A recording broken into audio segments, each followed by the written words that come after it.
Welcome back to ScreenBugs, and you'll be glad to hear that I, Ben, am back, joined by my co-hosts Kai. Hello. And Justin. Hello.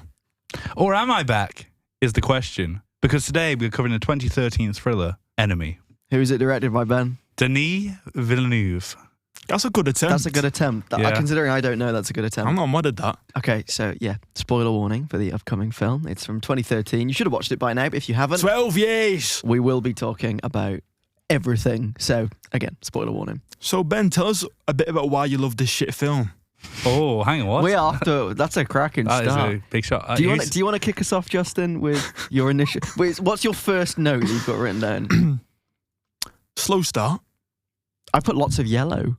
Lots of I said- yeah, lots of yellow. You when I was watching this film, I had to message Kai and say, hey, just heads up, it's a very yellow film. It was a really yellow film, like lots of yellow and boobs.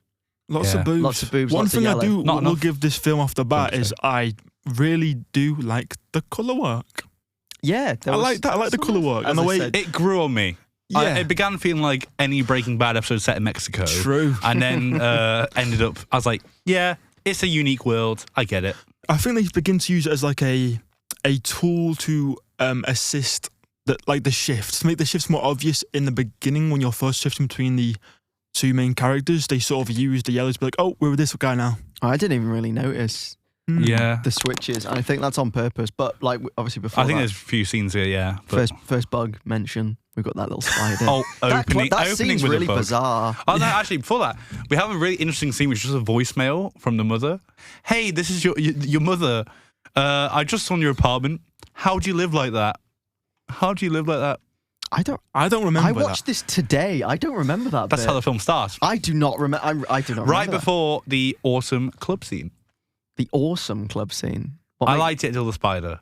What, No, I you didn't. went, I didn't. I was like, yeah. It's a weird scene to open the film. It's an interesting scene to open on. It's yes. I know it's on. I know obviously it's on purpose, but you can't tell what's going on. No. Yeah, it's awesome. I know like it's that. on purpose, but a bit, That's the bit thing. more of an indication would have been nice. But The opening again. It really dragged for me because I didn't know what was going on, but there was nothing interesting enough happening to make me wonder what's going on. I was just sort of like, okay, I found it interesting. It's just this dark yellow rooms and faces that I don't care about yet, and it just lasts for a few minutes too long. I think. Just tell me what's going on. Give me something. there was one thing I did like about the start, and it was the little quote about chaos. Yes. Chaos is order yet undeciphered. Yes, it's undeciphered? basically Yeah. that. It's undeciphered. You actually smashed that, mate. Yeah, well done. Sorry, my two co-hosts have notes. I never do that. It's all in here, baby. Yeah, that is like the worst possible way to Yeah. do this, by the way. I got it though, didn't I? I got his name. Yeah, you I got like the this quote. film though, Who said that? huh? Who said that? You asked for it. When did I ever say I like this film? I've never seen this It's film got before. Jake Gyllenhaal in it. Yeah, I know Jake you like this film. It's got Jake Gyllenhaal in it. Did you like this film? I have mixed thoughts. Did you like Jake Gyllenhaal in it? Obviously, Is that the reason you suggested this film to us? no spider in it. All right, that's true. Speaking of, Interesting. first bug in a film is a live spider used for fetish content, which I think is the first. For the Was she podcast. going to step on it? Stepping on things is a genuine like real fetish of like the squishing and things. I mean, It's like women yeah. stepping on like crushing live animals and things. It's a really weird fetish, but it's a real one. There's an interpretation I found online that, and it's probably just both. Well, this might not even be what it was meant to be anyway. But someone talking about how they saw the spiders in general as a metaphor for the way the main character sees women. I feel like we can get onto that later. And there's on. that whole stuff about, obviously, yeah, we'll get into it, Yeah. about the way he talks about spiders, and then the act of stepping on it was the urge to get rid of the pressure put on him by a wife. I don't know, because obviously at that point it's not him stepping on the spider. He's watching it, obviously quite intrigued. We don't see much of a reaction on his face. It's not very like obvious what his feelings towards it are, other than intrigue. It's and more that that's watching it. hindsight. But it is quite a powerful opening to film, obviously, of like, yeah, there's a spider there. I wonder if we get spiders later on. I mean, And we never do. Isn't that mad? It's a weird one because not to jump at all, but for a film that's so well known for the last scene with the spider and known for like there's three of them in the whole Yeah. film. Yes, and the spider web. The wires. Oh, Yes. wait, I'm talking about the crash. okay. We'll get to that. There's Yeah, a but- late, it's late. Wait. yeah. 20 minutes, skip ahead. Well, I want to talk. There's a bit where he's driving and there's like a bridge and there's loads of wires and that like a Yes, spider that web. does look like and I like that. spider web, yeah. I like that. There's some nice symbolism. Anyway, after this intriguing opening scene, we get to meet our main-ish character. He's our main character. Yeah. Yeah. He's our main character. And it's Adam. Adam. I'm glad you Adam. remembered the name because I couldn't remember the two of them. It's Adam and Anthony, I believe. Yeah. The two. Was it Anthony or Anthony? Which for the rest of the podcast we call Gyllenhaal 1 and Gyllenhaal 2. No. Why not? Adam mean, and Anthony's better. Yeah, but I'm going to say Gyllenhaal 1 and 2 because Yeah. Which I'm one's not. which? Well, Gyllenhaal 1 is our is main guy. Yeah, Adam, our history teacher. Not our history teacher. So we get introduced to him. We don't know that the guy at this club isn't him at this point. We just know that this guy is stuck in his life. He does not look happy with anything. Oh, I didn't realise that at the start. Right, the whole montage of is it switching between two of them? Am I wrong in saying that? I think you're wrong in saying that. It's very. I couldn't tell. I think it very much cuts straight from Anthony in the club to Adam's See, that's what I day-to-day thought, life. and that's why I doubted myself later. But it's one of those like, oh, my life sucks. I know I have a fairly good job We and have, by the regular way- sex with my partner. Like, oh. Before the club scene, sorry, I just remembered, we do have a scene of the pregnant wife of Anthony's character, which is just quite interesting. This is the first character I think we actually see on screen is her. But then obviously we get thrown into Adam's life, and I think it is stuck to Adam. I think it is obviously a bit ambiguous. No, who it because I is. don't think it switches until that phone call later, does it? And we see, he does have quite a good life, cool yeah, job. it's- He has Yeah. sex with his wife every night. Yeah, It doesn't, this is what I mean. It's like, Is it wife or girlfriend or his partner? Partner, I'm yeah. gonna I think say because there's no. she leaves, doesn't she, as well? She leaves like So she- every morning. Yeah, so and there's one scene where she goes, "Call me I'll tomorrow." call you. Yeah. Yeah. So they don't live together. But yeah, it was like a whole montage of, oh, look how dull my life is. I've got a good teaching job. By the way, how many films exist where the main character is a teacher and the things he say are kind of thematically relevant to the film? Yeah. Is that on purpose? Do you think? I know, yeah, I think it goes to shows. Well, the one who's a teacher. What I don't. Are we calling him Gyllenhaal 1, yeah. Gyllenhaal 1? G1 for sure. So G1, I think also a lot of the way, even in the parts where his life is kind of together, the way he actually he's a kind of unstable and erratic person off the bat in general. I like as the montage goes on, the way he speaks in his lectures, he gets a bit more. Not disjointed, but he kind of ums and ahs a bit more. Like Yeah. the first It's time like we he's see- nervous to quite, teach. yeah, It's like he's it's his quite first clear, day. and then after that he's like, oh yes, and we do, and I do like, there is I did like one particular scene that I really like the editing of, because it's very not normal editing of film. And it's a scene where his girlfriend walks into the house, and it's very much just cut like, so there's a scene where he's like got head and hands, and you hear the doorbell ring and him introducing to her, and it feels like it's the same thing, but then it cuts obviously to him opening the door. And the way it's cut is like, we don't see any dialogue. It is very much just like, and now we're doing this, now we're doing this. And I think it's just really cool, like, he is bored this life for some reason. for some reason is a some great. reason. The one bit I do like is while he's miserable and he's in the break room and the other teacher starts speaking to him. That guy was great. Yeah. What's next? I really like the music. That was good. Oh, yeah, That was there's a great bit where music. it sounds like it's almost a soundtrack. Like, it is so disjointed and, I really liked fake. It really adds to the kind of like, well, yeah, a little bit disjointed as the film is, but a nice kind of ominous backing Yeah. to something. But yeah, I like that the teacher, back to the teacher, I like how that he recommends this film. And Oh, Jake yeah. Gyllenhaal's kind of like, yeah. And he goes and looks for it. I really like Yeah. that. Yeah. I think he goes, Yeah. do you like films? No. Lighten up, man. He And he yeah. goes, what do you want? Something cheery. He's like, okay, I'll have a think. And it's like, this guy's awesome. Yeah.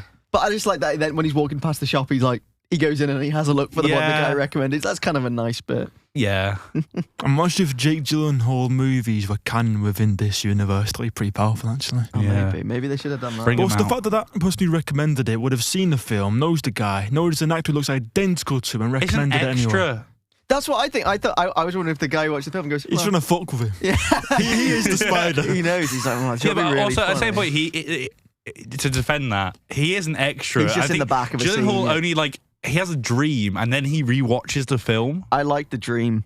I like that the bell. What's the first dream? It's the The first dream's when she hit the bell and it's the film scene. That's the first dream. Oh yeah, because it's just it just completely shifts to that. Because I really like the way the sound and the visuals just don't match at all, and the way that when they hit the bell, the ominous trumpets kind of come in like, and then the trumpets continue to play, but the film continues as normal, like without any sound, which is cool. Yeah, like fun fact, because obviously I watched this on streaming services which had adverts, and the advert before the dream scene ended after like the previous scene. So I was just like, oh, this is a weird shift. Have I changed the film? Yeah, is this enemy? Because it does look like an advert for like It does. It looks like it looks like a chocolate advert. Yeah, just a very different looking to it. Oh, which is good. But I think there's a good. I didn't notice in the dream sequence. Is he in the background of the dream sequence? I don't think isn't it kind of. It almost feels like a POV shot. Yeah, Kind because when he rewatches the clip and he sees himself, I was like, oh, did I miss it in the previous? Yeah. Scene? But I didn't rewatch it because I couldn't be asked. So like, maybe he is, maybe he isn't. What part was that? So I think he doesn't immediately. He watched it straight after the dream, doesn't he? Yeah, he wakes up and he like fucking rushes and he plugs his laptop in and there's a big wire on it. And that is quite cool seeing where he sees himself. He's like, huh. That's a really kind of good scene, and it's. I mean, what would you do? Yeah, I like how he just goes to the credits, searches up all the guys' names. Find him on Facebook. Facebook's around. That's what I mean. They could have looked on. He went on the Goog. Yeah, but remember, Anthony's stage name is not his real name, so it probably wouldn't come up on Facebook. He's not real. What? He's not real. We'll get into that later. Well, I'm going to get into that later. But it doesn't matter. It was real to me. Where are we up to? What's up to the film? Well, He's just discovered he has a clone. He sort of goes Joe Goldberg mode after that. What does that mean? Just his erratic stalking immediately. I don't know. He looks Actually, to up, be fair, I think he does it in a fairly reasonable way. Then he finds. Does he phone up first? Or does he go to the talent agency first? He goes to talent agency first because he gets the address off, like IMDb or something. And that guy goes, I haven't seen you for a while. He goes, yeah. One thing I really liked about the way this film works is a lot of interactions with G1 start with just completely off screen. A lot of the times when people speak to him, they're just not on screen, and I really like that because it really kind of it feels really weird because you're used to when someone's speaking, the camera's usually on them. It puts you in his disorientation a bit. But we're seeing him just react, and it's really. I really liked how they did that. Actually, I will say that's one thing I did find really cool about the film was that kind of decision for them. And to his do that. sort of awkward talking to the security guard because he doesn't really say much. I think he gets a parcel, doesn't he, or a letter or something. Yeah, he gets the letter, which he doesn't open until the end. Ooh. Yeah. And then he just sort of leaves, gets the phone number, and rings up who ends up being G2's wife. Yeah. I did like the scene where this is just before he enters the building when he just full on sprints to the door and you see it from like the door's perspective. Yeah, I love stuff like that. And then he decides, and then after that he goes, maybe I should stand closer, and then just stand instead of just immediately starting. But he was not nonchalant at all. He made a real fucking play of that. Yeah, but I don't think anyone would have like if Kai had a clone who just seemed a bit awkward. He'd be like, oh, that's a bit weird, but it's not someone else. It looks like it. It's Kai's having a bit off day, isn't it? You know. What happens then? Obviously, he phones up the wife, which is quite a cool scene where the wife thinks it's her husband, obviously. Oh, she thinks she's fucking with him, yeah. And he goes, no. It's like the same voice. No, it was, yeah. I've got a very isolated film. It's a very empty film.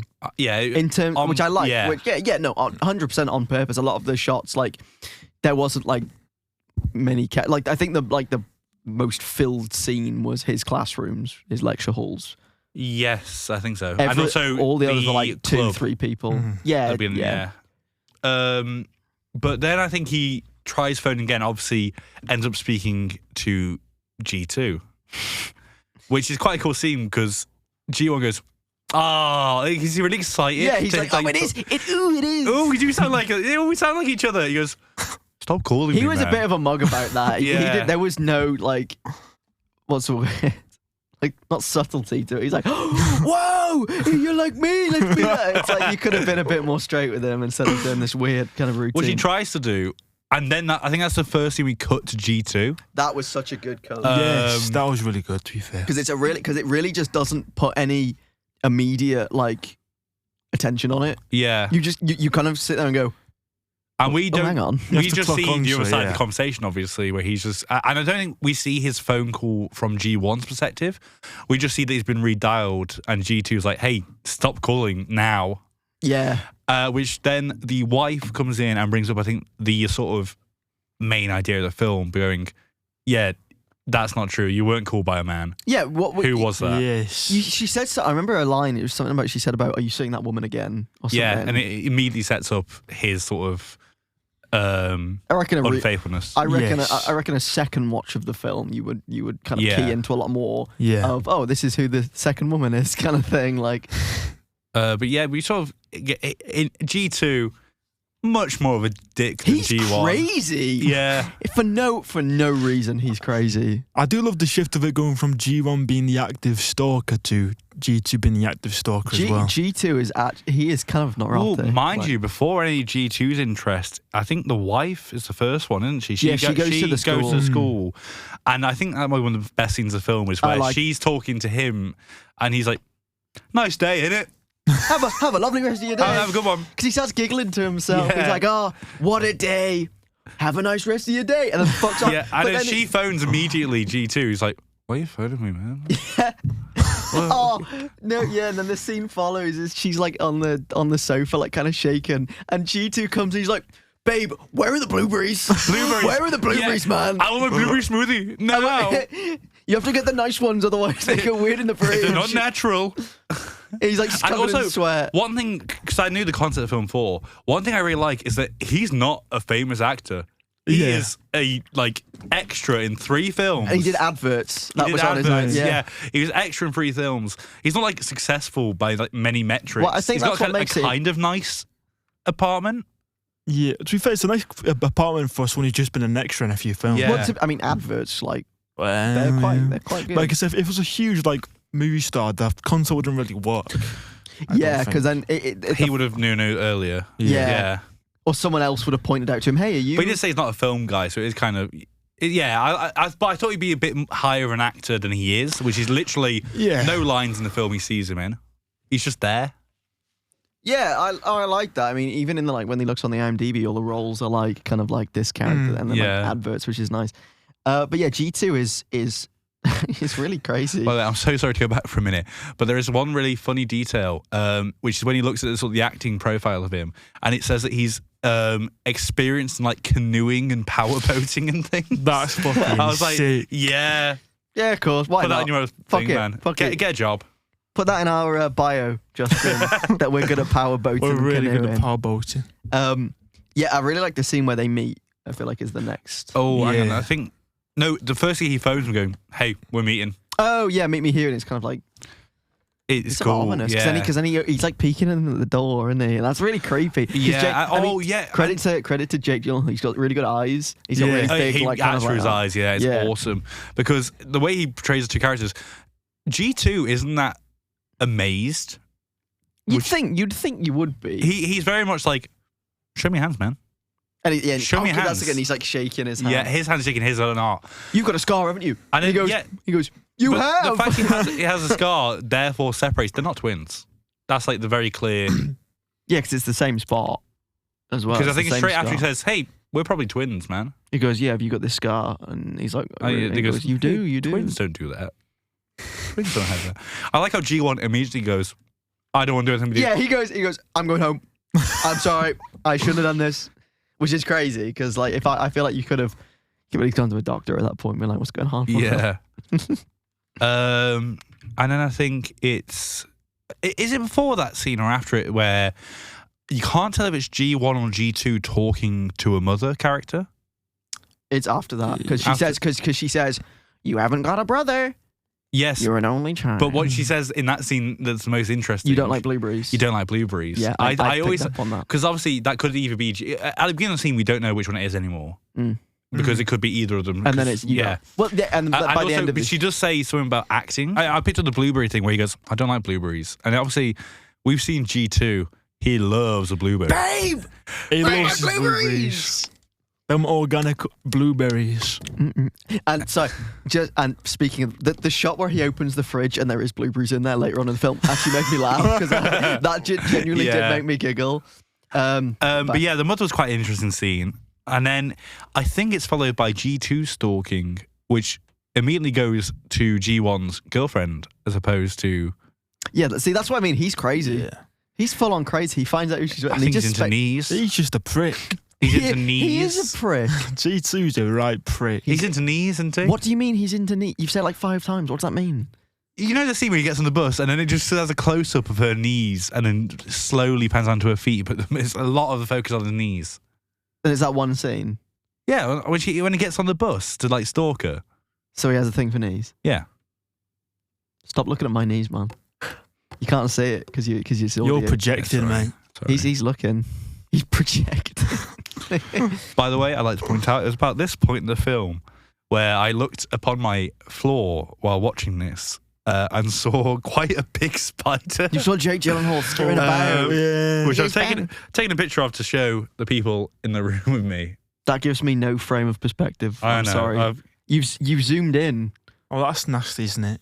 Long legs on that one. It is a decent size, though. You can tell. But there's no frame. It's not. That's a shirt. Oh, okay. That's a decent. That's a big one. Yeah. What'd you do with him? So I'm going to take a picture of that to talk about the podcast tomorrow. I looked down. I looked up. I saw it scuttle away. I went, huh. Okay. And then that was the end of it. That was the end of it. I didn't do anything. I don't think it crawled on me at night. It could have done. Probably still there. It might be in you.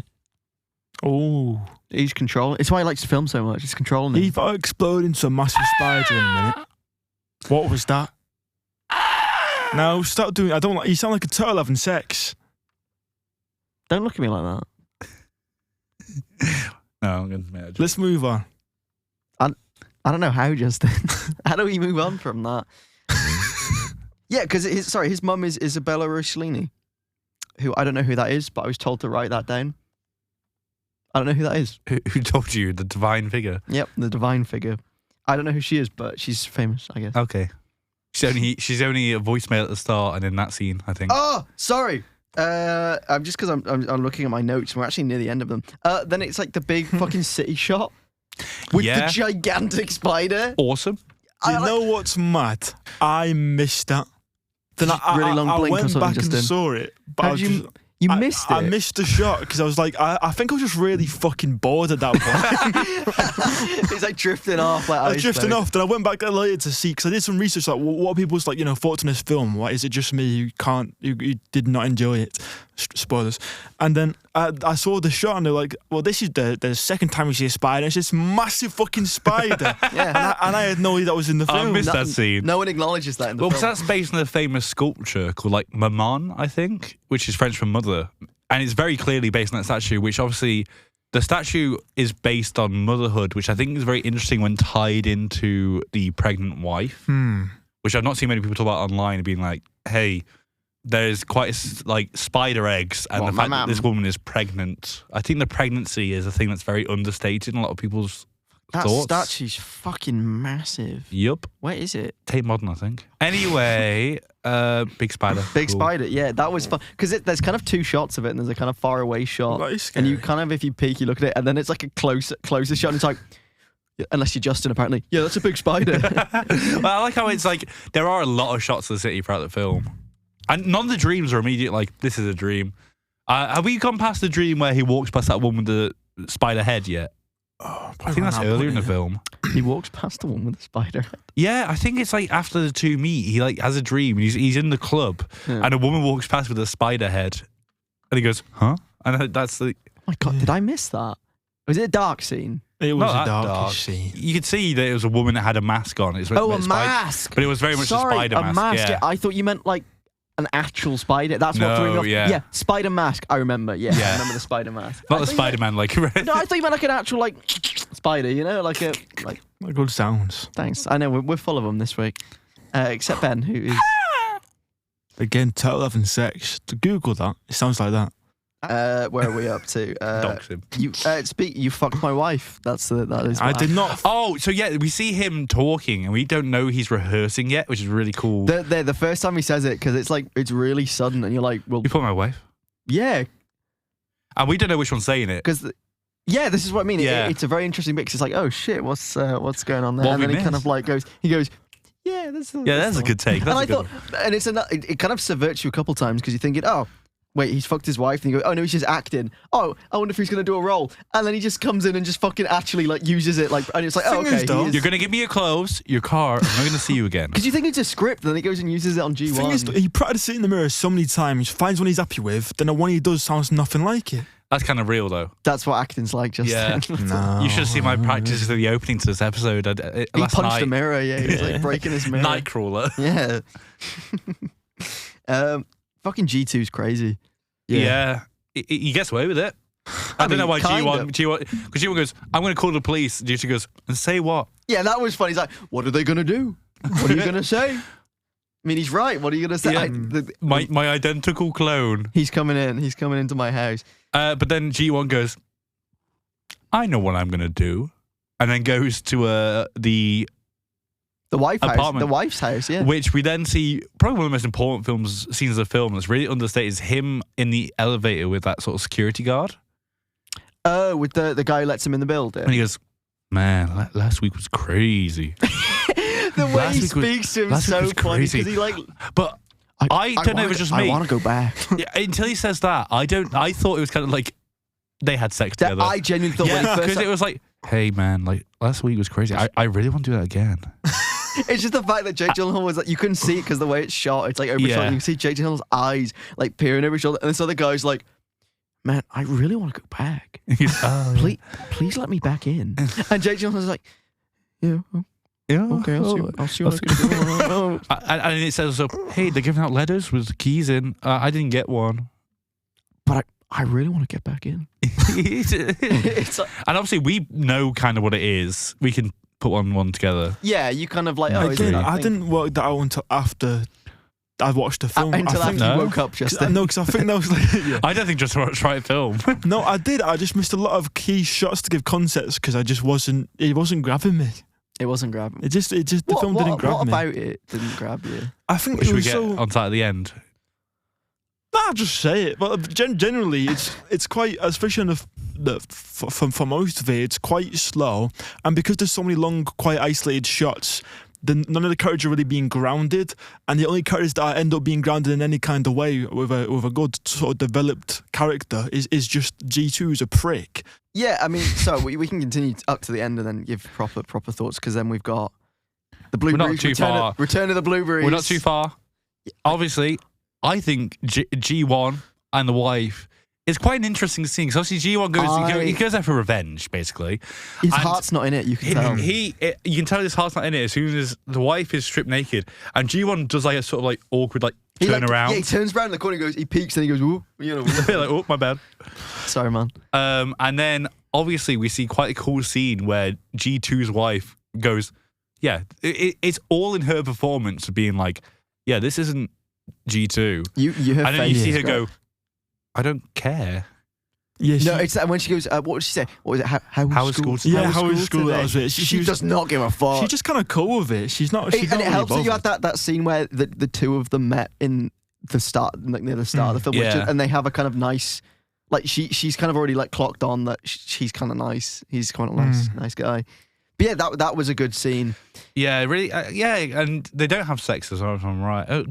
She initiates it, doesn't she? Yeah, she's like, yeah, you're gonna take. But it's like, you're gonna take your clothes off, and he like really awkwardly like turns away from her, and that's when she realizes his sort of like, it's very much about masculinity between the two. I think G1 obviously less traditionally masculine. G2's got the fucking leather jacket. G2 would like whip it off, you know. And then obviously we cut to G2 and G1's partner vigorously having sex, and this is something he calls her back on, actually, is that she tells him to stop, and he doesn't, and she breaks free. Early in the film, we do see a scene where she says stop to G1, who does. Yeah. I just think it's an interesting... Well, she says about the ring as well. That's what she throws her off, and she realises that. which I think clarifies from a point of view. They aren't the same person as some theories suggest, because why would he have the ring thing? What did she say? Because the way I think I heard it is he didn't have the ring, but there was the indent. Yeah, of the ring. indent's where it was. Yeah, so she knew it was on restart, and I still think that film, we'll probably talk about it later, but it still holds up because it could be that he's told her that they weren't seeing each other, then she's seen the indent, so it's been on recently kind of thing. So the theory of the same person, yeah, I think has some legs to it. It is quite a cool, like, cut in between the two. G1 and G2 are not more different. Well, it's interesting because, like, obviously, you know that G1's gone there for essentially something quite sinister, and it's very nice that he doesn't. Yeah, and it's a very actually kind of sweet thing where she kind of like cuddles up to him, and she's like, okay, like obviously what he's done is very wrong. Yes, but it's like obvious. Yes, very obviously. Yeah, G1 not going through with it. Obviously, we shouldn't commend him for that, but it's like, no, we shouldn't. But I mean, it's better than his G2, who is neurotic. And then obviously, G1's girlfriend, hey, stop that. And they get in the car together, which I find quite interesting. I don't know if she still thinks he's G2. Yeah, because she tried to walk off, and then it just cuts. And the next time they cut, they're in the car together. Yeah, arguing very much like they've known each other for a while as well. Yeah. It's not like because he's sitting in the car, never met this woman. She says something, goes, "You're always like this every fucking day." It's like, take it easy, man. Yeah. He got right into that. He's got the roll. He's got the roll down. He's been waiting to do this. And then obviously because crash. I laughed so fucking hard at that.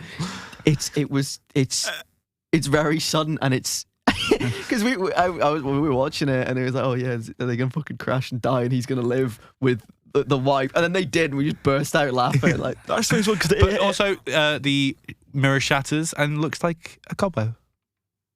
See, I didn't notice that. I actually didn't notice that. But I reckon if I again with the car crash scene, because it has this big impact, the crash happens, then it moves in as this emotional beat, this little like this note played, and it's just like I don't care. I don't care about these characters. Well, it's weird one because I care about the girlfriend. She was sound. But she's not a developed character enough for me to really care. Neither are you, mate. She is just a blonde woman. I'll agree with Justin, sadly. Whoa. But like, I like the bit how after the car crash, it cuts to the wife in the shower, and the radio is like the news. Is like there was like a fatal car accident, and she just fucking turns it off. Like, I don't care. I like how it confirms it's real. We're going 2 people dead.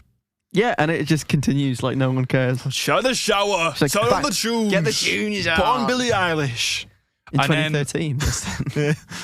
G2, G1 immediately is just G2.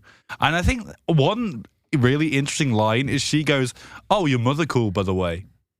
And he's like, "Oh yeah, cool, back." Like that's obviously meant to mean G2's mother. Is she the same person as G1's mother? Who knows? Where again, it depends how you. Yeah, because she goes, "Oh, your mother called," and I don't know if G1 is now just become like pretending to be G2 for the rest of his life, or. But then obviously, he opens the letter, and what's inside? The key. Go back to the elevator, give it to the poor man. He goes, "I really want to get in." What are the quest? Yeah. And G1. He doesn't know what the club's about, but obviously he knows it's something. You can kind of tell that he's going to go. Well, you can, because he immediately goes, "Oh yeah, what are you doing tonight?" Yeah, I got a plan, I think. And the second he says that, he goes into the bathroom. And there's a big spider there. Big spider. And he goes, I will say about the film is very oddly paced.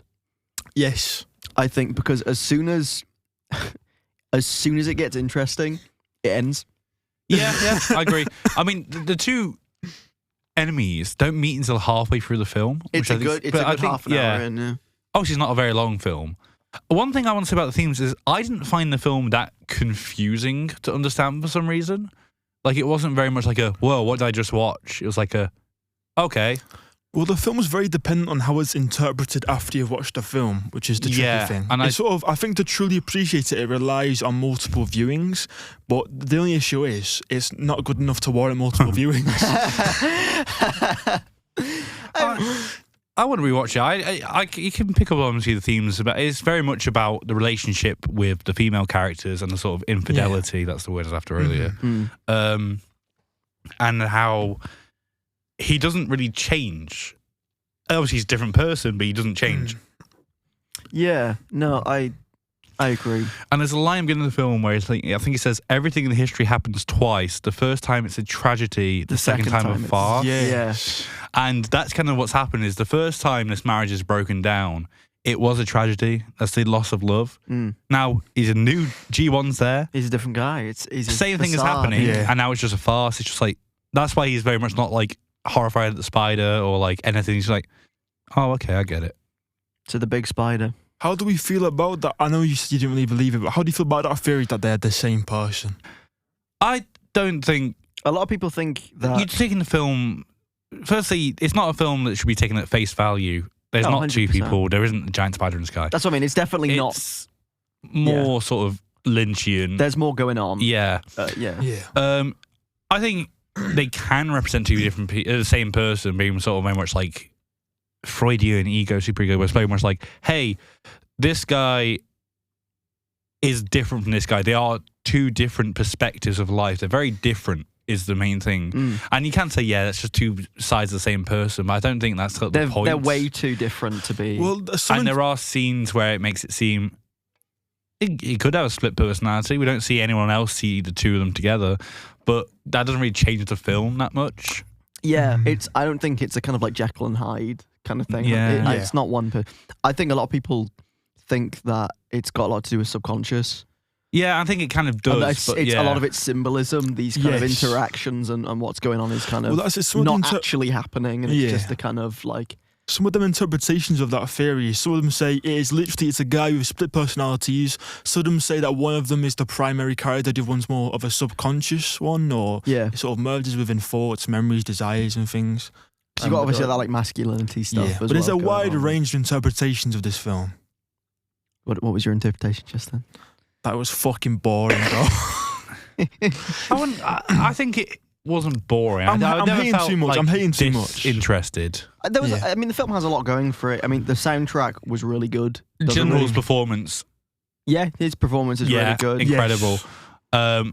The whole sort of cinematography was very considered, very interesting editing. I think it's just a very slow burn. I think. Yes. As a fan of this director, having only seen, I think, one of his other films, but that other film is Prisoners, which came out the same year, also with Jake Gyllenhaal. Is there a bug in it? I think there is. All right, you're allowed to talk about it then. But the thing is, I knew this film came out after Prisoners. I was like, why isn't it as good? But it turns out this film was made before Prisoners and was the director's first like English language based release. And so I think it was more of an experiment getting into the sort of the directing was really good. I think it was a very well shot film. Because I think he was a French-Canadian guy. Yeah, I think my general, if I was going to give like a TLDR, basically that I can see that it is a well-directed film. I like the colour work, I like the sound. I think it's basically well-written. The metaphor is interesting and look into what that is. But my general thing was just like, and that's someone who usually likes a film that confuses me a bit. I like to sit and sort of guess and try and piece things together. But for me, it's like, it's what is a clever metaphor in a film where the story around it just isn't that intriguing. That's what I mean. As I said, when it gets interesting, the film ends. Yeah, that's it. Yeah. And I mean, not to say the film should have been longer and we should have got more, because I think the hour and a half lends itself quite nicely. But it's a slow burn, but the pacing could have had a bit of a kick in places. But I think that's the main problem. It's only a slight bit of pacing issues, but it wasn't like awful. I never felt like disinterested. No, that's what I mean. It was enough to keep me going. What's going to happen next? What's this about? Like they string you along nicely. Yeah, it's by no means a bad film, and I can completely understand the person like thinking, I love this. I want to think about it more. It's just for me, it didn't grip me enough to care about the metaphor. I think Gyllenhaal's performance gripped me enough. I'm a big Gyllenhaal fan. I think he was very much like it's quite fun watching him. There could have been more scenes with the two of them, and maybe more G2. I think just more of the other characters as well. Because there's really not enough of the... I think, but also just interaction between G1 and G2. I think we have two scenes of them actually together. Yeah, because they interact when they first meet. And then him going, you saved my life, man. Yeah, they don't... There's a lot of like them separate, which is... Sorry. Which is nice. That's all I was going to say. Yeah. The characters in general, I just feel just a bit underdeveloped. That's why, for example, the car crash, I don't care because it's a prick and a character I know nothing about. I guess, but I think that's kind of the point. The whole film has this dreamlike quality. I don't think we're meant to feel these characters are real. We're not meant to. He is a very caricature. It's very much, we're seeing his day-to life, and then we're getting intercut with dreams. The whole city's covered in yellow. Like, it doesn't... Yeah, Big Spider. I don't think this film wants to feel real. We're not meant to get invested in these characters. It's just saying... It's kind of dream logic, isn't it? Well, that's what I mean. That's why it kind of... This is emphasised by the kind of isolation the film kind of puts itself in, where there's very few characters on screen at once. Everything feels like very empty. Like when you dream, you don't... You know, even if there's a big crowd, you don't... There's no faces kind of thing. It's like you only focus on who's... If you don't need to be there, you're not there, kind of thing. Yeah. Which is cool. There's some nice... And I get that. I see what the film's going for. But and the way it's shot is just great, I think. It was shot really well. And I think my favourite part was the soundtrack. I think the score was really good. Some great I like the big fucking spiders. Well, the one I saw. Yeah, I can't believe you missed that. How did you miss that? It's not subtle. It's a giant spider in the middle of the sea. I was just thinking about other things. Think about dinner, bro. On that note, Justin, how many legs would you give the film? So this is our official score rating. I'm going to be nice. I'm going to be nice. 40 legs at most. 40 legs at most. The film has some interesting themes and cool metaphors that I'm somewhat interested in learning more about, but the characters didn't interest me enough or get me enough to care, so I didn't enjoy the watch that much. That's perfectly valid. Ben. Oh, he's got a big frown. Oh no, I was trying to throw you off. I think I'm going to give this film about 56 legs. 56? Yeah. Oh, okay, fair enough. I enjoyed it. Yeah. Wasn't much else I could say about it. I've obviously Prisoners, same year, loved that film. Hope we can do legs about that. But, oh, my enemy.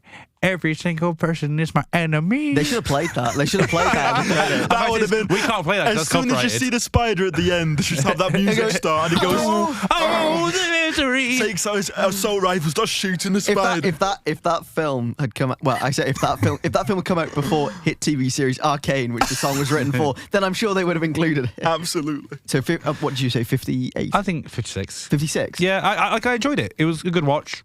I probably wouldn't rush to watch it again. It was very much a stepping stone for the director and that.